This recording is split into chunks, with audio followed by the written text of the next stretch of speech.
Greetings and welcome to another excellent World of Tanks video. This one is what is a mark of excellence?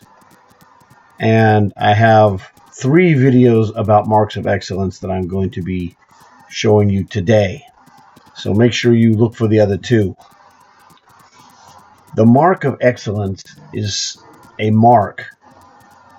Could be a stripes or could be a star that goes on the barrel of your tank to show other players that you achieved the minimum level of damage scored over time,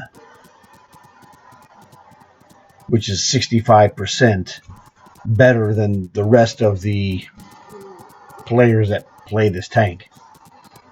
So it's going to vary from tank to tank on how difficult it is, but you can always check and see your progress. So I'm showing you this one here is the mark of excellence on a BMP-1, which is a rocket tank, and this is the most recent mark that I have.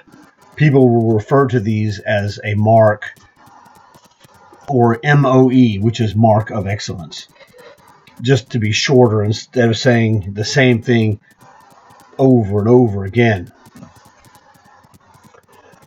So let me show you, I guess, a couple of others. This is a double mark or 2 marks of excellence. I don't have any 3s, and that's because that takes a lot of concentrated effort. And I'm just not interested in killing myself to play the same tank maybe 100 times in a row to go and do that. It's quite difficult, and anyone who has them really worked super hard to get it. So they're kind of awesome, but that's not my thing. In fact, this is the only one that I have that has 2 marks on it. But I have a few others that have single marks. Let me show those to you.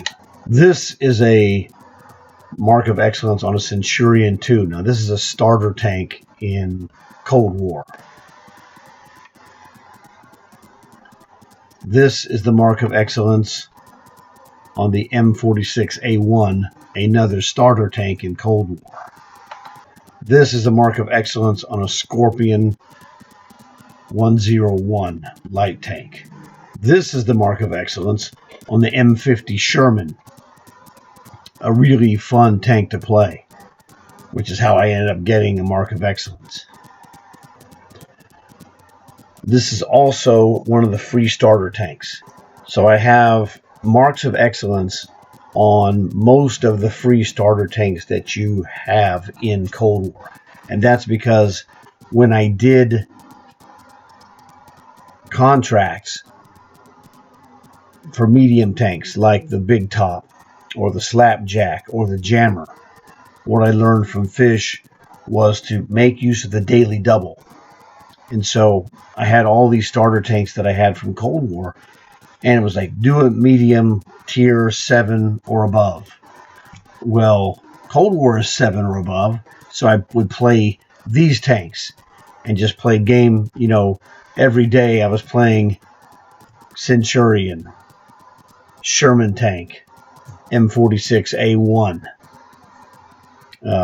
etc.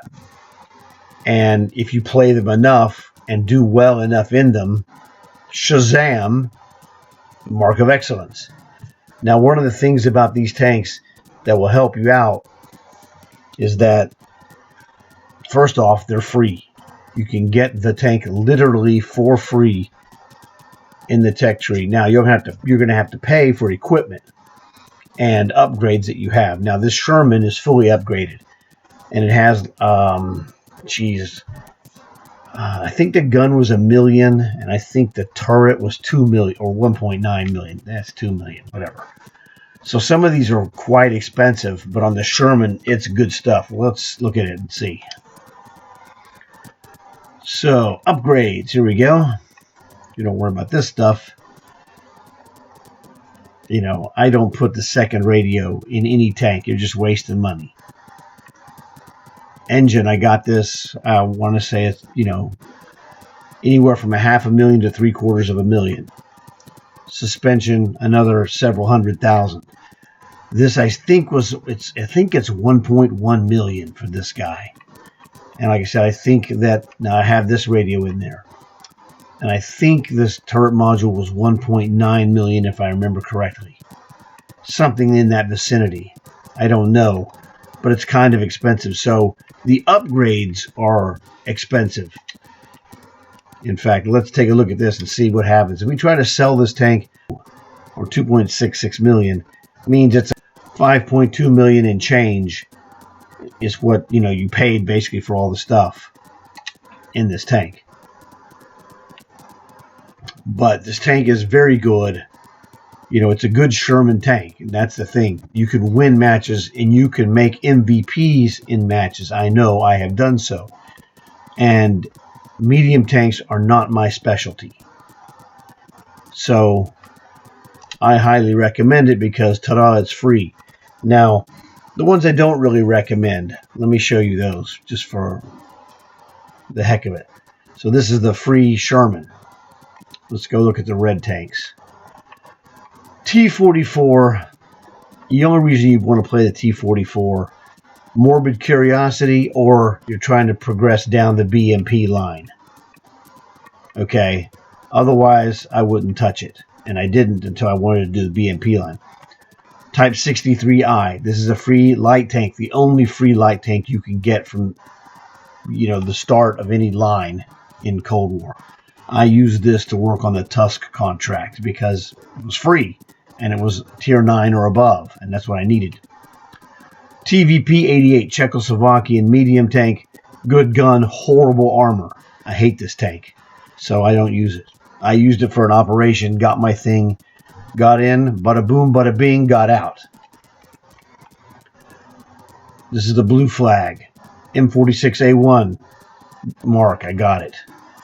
Char 25, this is a newer tank. I don't have this. I haven't tried to go down that line because I don't really go down lines. It's not that great, but this is a good tank, 6-shot autoloader. So this one's definitely one of the best, if not the best, of the free tanks you can get. It just goes down. I mean, and these are killer tanks too. The 30A, 30B, the 30B2, the Brennus, AMX-32 and the AMX-40. Those are all monster tanks. Very good. So very worthwhile to go through. Maybe the best line to go through on its own. Where the tanks are good as opposed to like maybe 1 or 2 tanks. I'll show you the other one like that. Centurion. Free tank. Very good tank. Like I said, I got a mark of excellence in that too. Charioteer, never played it. I don't really care because I don't want to play this Conway and I don't want to play this big head sniper.